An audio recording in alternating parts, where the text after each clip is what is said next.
আসসালামু আলাইকুম বন্ধুগণ, আজকে আপনাদের দেখাবো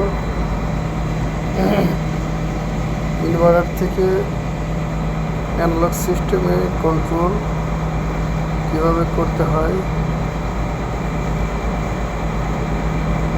দেখতে থাকুন।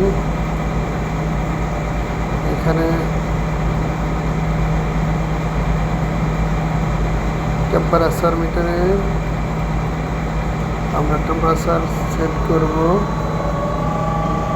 দেখতে থাকুন। সেটের সাথে টেম্পারেচার বেশি হবে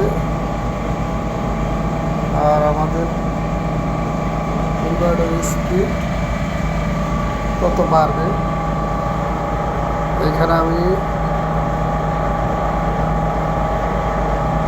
স্পিড টেম্পারেচার বাড়িয়ে দিলাম। এখানে দেখুন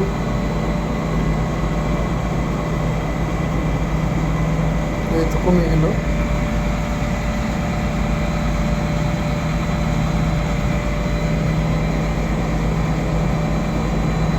স্পিড কমে গেল।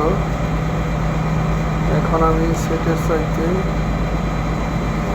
বেশি সেট করে দিলাম। এখানে আবার আমরা ইনভার্টারের স্পিড বেড়ে গেল। এটা মূলত কনভেনশন ফ্যানে এই সিস্টেমটা ব্যবহার করা হয়। ওখানে টেম্পারেচার বাড়লে অটোমেটিক ব্লোয়ার দিয়ে বের করে দেবে টেম্পারেচার। কিল নিয়ে ব্যবহার হয় এটা সিস্টেমটা।